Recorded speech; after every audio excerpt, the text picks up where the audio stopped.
something else you can do in the moment. Super simple. You could literally do this anytime, anywhere, and nobody even needs to know that you're doing a stress relief technique, is shifting your breathing.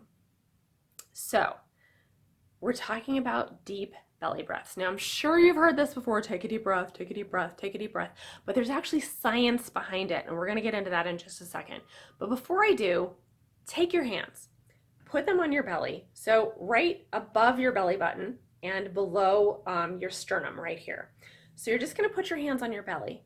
And what I want you to do is when you inhale, imagine just filling up those hands. Imagine breathing into your belly. Actually breathe into your belly.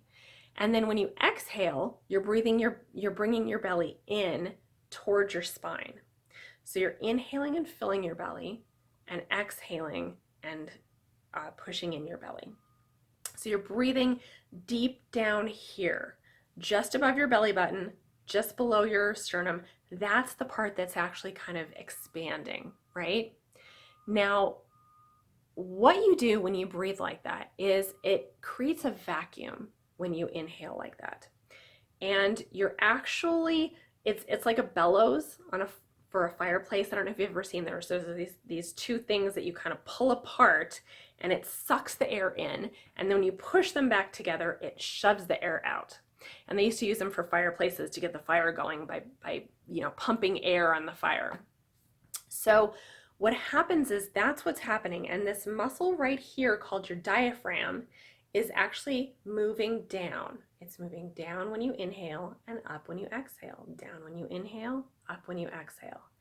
Now, what happens when this diaphragm is actually doing its thing? Two things happen. One is the lower lobes of your lungs are able to expand better. So you're actually getting more air into your lungs. That's a good thing. You're actually breathing deeper. You're breathing more air in. So that's a good thing. The other thing that's happening is as this diaphragm is moving up and down, there's a nerve that goes through a hole in the diaphragm called the vagus nerve. And when this diaphragm is working like this, inhaling, exhaling, this nerve is being massaged or stimulated. Now, this is your vagus nerve. Now, what this does is it's like reaching over and turning off the switch on fight or flight and switching it over to what we call feed and breathe, or rest and digest. So it's creating the opposite situation in your nervous system. So you're either in a sympathetic nervous system where you're in that fight or flight response, or you're in parasympathetic where it's the opposite. It's that rest and digest or feed and breathe state where the blood and energy are being redirected back into your internal organs. So all of that is functioning better.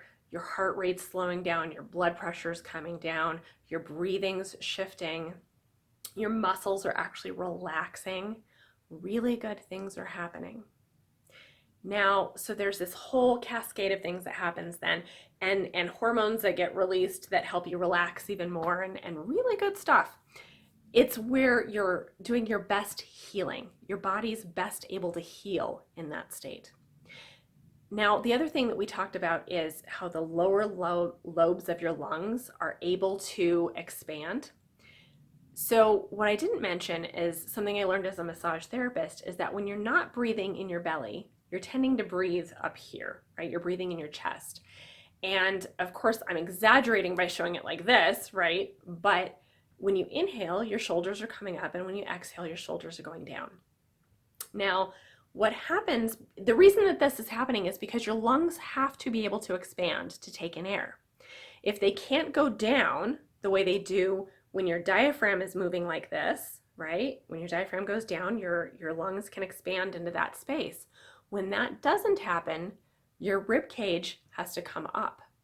And so to allow your lungs to expand up. And so you've got muscles in your neck that attach to the top of your rib cage and attach to your clavicle, and so if I didn't know that, your collarbone. And those muscles are actually being tightened. So when you're breathing incorrectly, it's actually creating tension in your neck that does not have to be there. And then of course, as I said, just getting that shift, stimulating that vagus nerve, having that shift happen to shut off the fight or flight and turn on rest and digest. It's such a simple, easy thing, and yet it gets so often overlooked.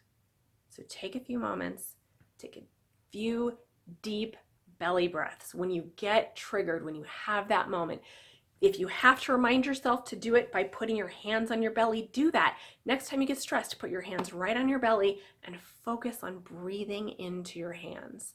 And the more often you do it, the more natural it's going to become and the easier you're going to go into that relaxed state.